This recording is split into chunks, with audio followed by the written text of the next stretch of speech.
Hi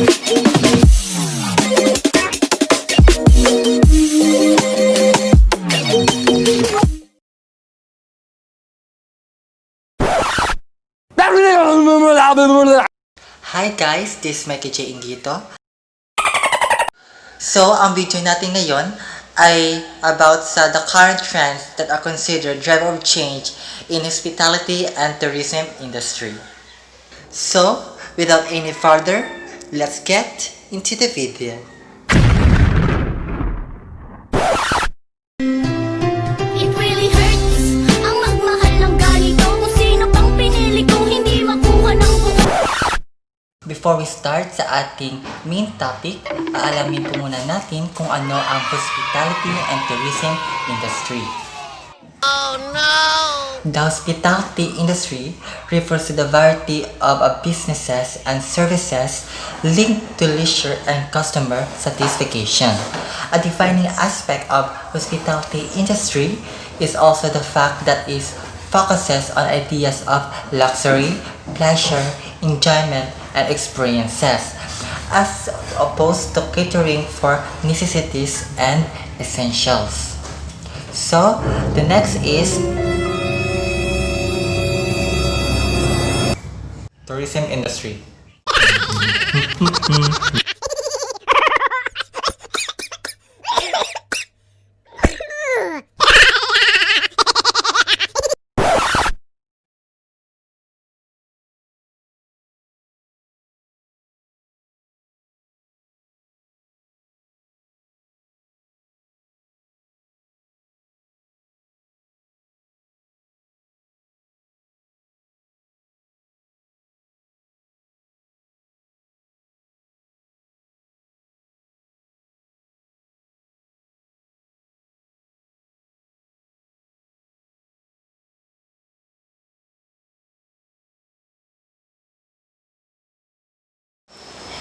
At ngayon, alamin naman natin ang 8 operating sectors of the tourism industry. Alam niyo ba ang 8 sector ng tourism industry? Sa mga hindi nakakaalam, ang 8 operating sector ng tourism industry ay accommodation, adventure tourism and recreation, attractions, food and beverages, event and conference, transportation, travel, trade, and tourism services. At ngayon, alam niyo na kung ano ang 8 operating sectors of the tourism industry. At ngayon, let's move on sa ating main topic at ito ang the drivers of change in hospitality and tourism industry. Marami sila pero pipili lamang tayo ng 3 at i-discuss natin kung ano ito. At ang napili kong 3 drivers of change in hospitality and tourism industry ay tourist engagement, authenticity, at inclusivity and accessibility. At ngayon, iisa-isahin ko silang ipapaliwanag upang matutunan nyo at malaman nyo ang kahalagan nila sa hospitality and tourism industry. So, ano pang hinihintay nyo? Halina!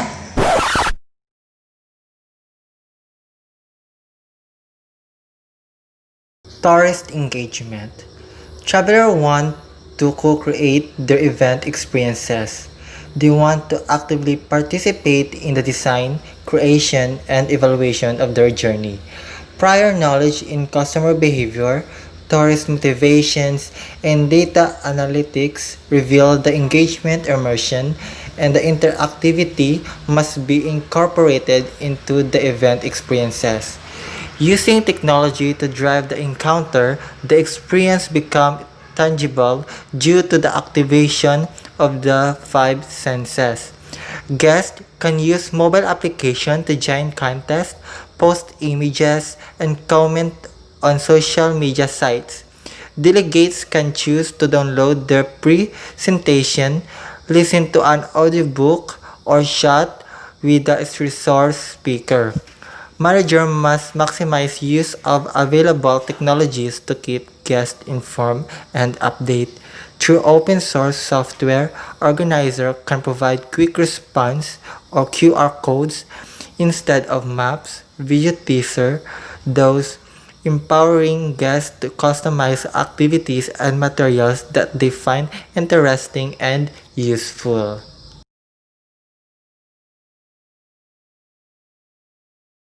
Inclusivity and accessibility. There are new demographic based on age, gender, social group, and need. For one, tourism establishments must consider senior citizens, baby boomers, millennials, and Generation Alpha as Nike market. They should also be gender sensitivity, allowing for the participation of the growing LGBTQIA+ community. Venues, facilities, and destination must also provide for needs for the physical challenge. For example, ramps, hearing aids, wheelchairs, and other equipment must be made available for use. Organization must also seek to understand and respect traditions in events where cultural minorities are key stakeholders. Moreover, tourists and special needs should be taken into consideration when designing recreational activities and travel itineraries.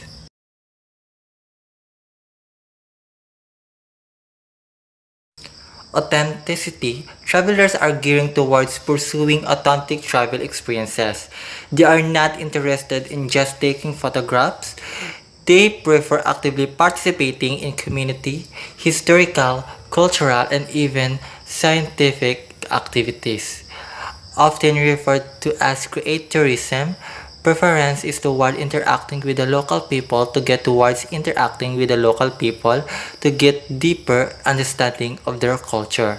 UNESCO defined creative tourism travel directed toward an engaged and authentic experience with participative learning in the arts, heritage, or special character of the place, and it provides a connection with those who reside in this place and create this living culture. At yun po ang tatlong drivers of change in hospitality and tourism industry.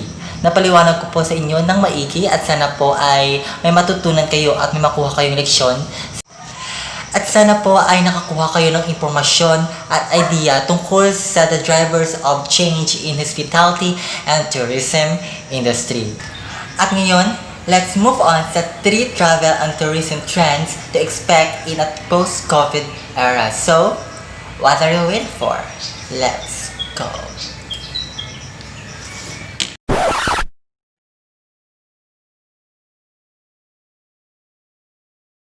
Road trips over local transport.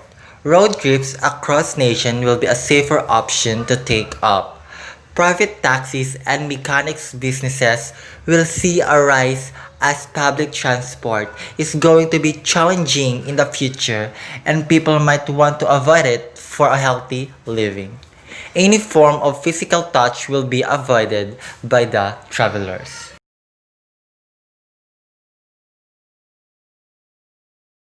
Local travel over international travel. In the future, people might only want to travel local, keeping in mind its shorter distance, hence making it a safer choice for them.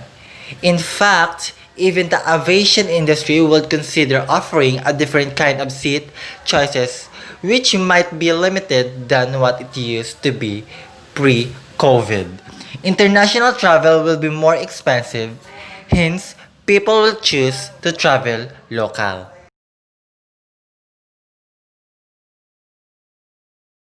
Rural tourism over cities. In the post-corona world, the travel is going to take a very unusual turn. Businesses that are into local stays, eco stays, village tours, skill-based tours, and educational tours might see a good rise in future as people will be traveling with a desire to live sustainable and simple. At yun po ang 3 travel and tourism trends to expect in a post-COVID eras.